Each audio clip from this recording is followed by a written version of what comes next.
See on minu ema Taimi. Ta on 65-aastane ja ta on viimased 10 aastat käinud 3 korda nädalas jõusaalis. Kas jõutreening on lihtsalt niši spordiala, mida mõnedele inimestele meeldib teha, või selles on peidus midagi, mis on ülimalt väärtuslik igale inimesele?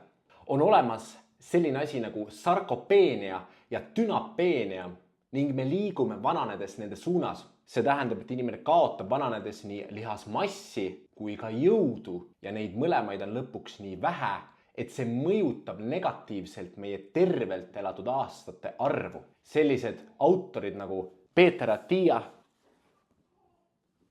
ja Gabriele Leon mõlemad viitavad oma raamatutes langustempole umbes 1% lihasmassi ja 2–3% lihasjõu kadu aastas inaktiivsel inimesel.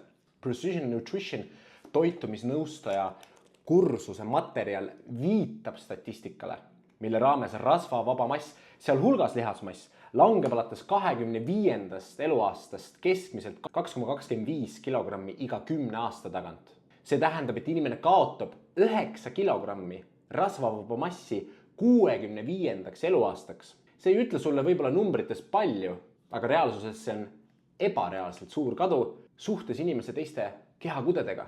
Ja seda eriti, kui võtame arvesse, et need keskmised inimesed enamasti ei alusta langemist suure treenituse pealt, vaid keskmine inimene alustab langemist madala treenituse ja lihasmassi pealt. Siit tekib küsimus, mis on väga efektiivne lihasmassi säilitamiseks ja tõstmiseks?